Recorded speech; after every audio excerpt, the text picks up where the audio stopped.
Photojournalist Thomas Janssen captured the sights and sounds of this Oneida Nation tradition. Well, I'm an Oneida Indian, so I always come here for this one. And it's just interesting to see the traditional clothing and jewelry. What's kind of nice for me is to come here. I'm not the only one.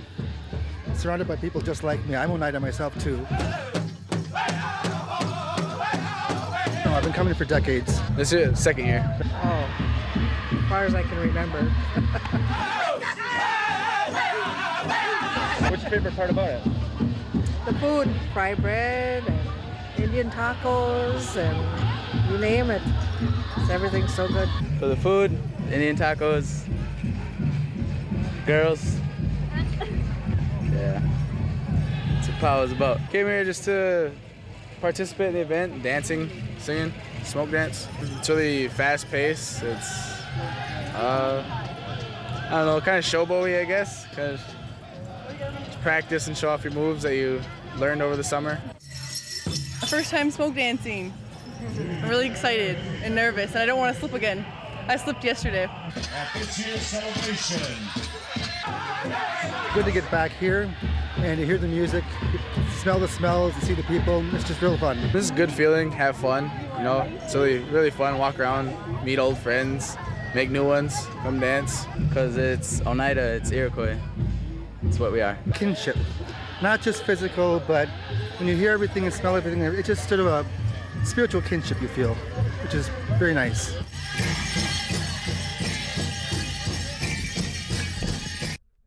Nestled in the backdrop of Wisconsin's farmland, an imprint mirroring the turn of the 20th century.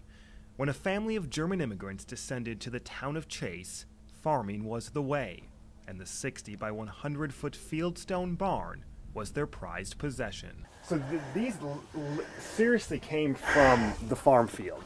Yes. Stones that we see? Yes. These stones were picked by hand over 100 years ago from the local farm fields. But the story of the stone goes back much further, to when glaciers from the Canadian Shield moved through Wisconsin, dotting farmlands with stone. There was a track and pulley system up in the roof, in the peak of the roof, and they would come down with the hay fork and just unload the hay. But like any building more than a century old, this too needs some work, like repairing part of this wall to work inside. I mean, what we're trying to do is turn this into a public park site and save the building at the same time. After the town bought the barn in 2007, volunteers have been working to restore it. This is going to be our museum, and we really want to keep it rustic. Needing $87,000 by June to receive a major grant, combining Sunday's famous Booyah fundraiser.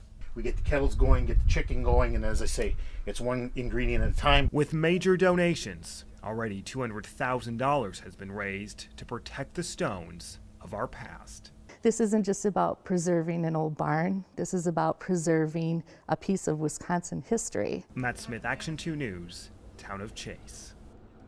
County Emergency Management tells us that the fire is still active this morning and spreading to adjacent buildings. 5 buildings are involved at this time. 15 agencies from Brown County are working to put out the fire.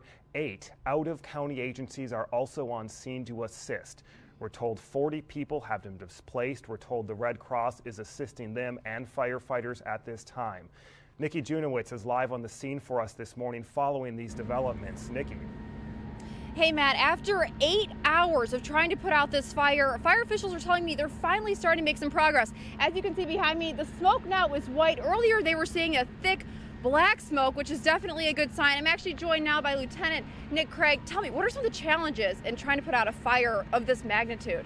Well, one of the biggest challenges is the close proximity of all the buildings, and that's why it spread from the bowling alley to the next building to the next building.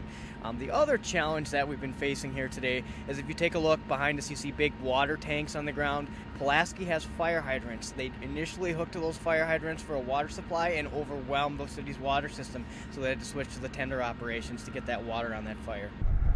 100 miles by car could be considered a road trip. 100 miles by foot. Final stretch. Is a feat for the blistered former Marines. All right. How are the feet feeling? A little tender. Not too bad since we took a little bit of a break. Known at home as Shannon Anchor and Chad Hintz, On the trail, they're the old dogs that care. Haley! When 83 miles last year wasn't enough to raise money to send care packages to troops serving overseas, this year it turned into 100 miles from Wausau to Green Bay. For our brothers and sisters that are overseas right now, that's the least we can do, is to get a little bit of a taste.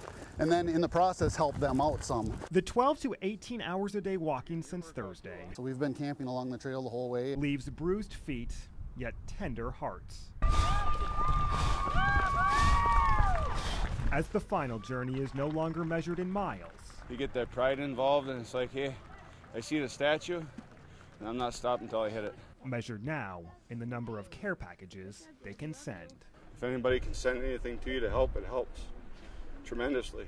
The $1,000 the Green Bay Fire Department donated at the end doubles the effort so far of 2 former Marines. Love you, man. Love you. Already looking to next year.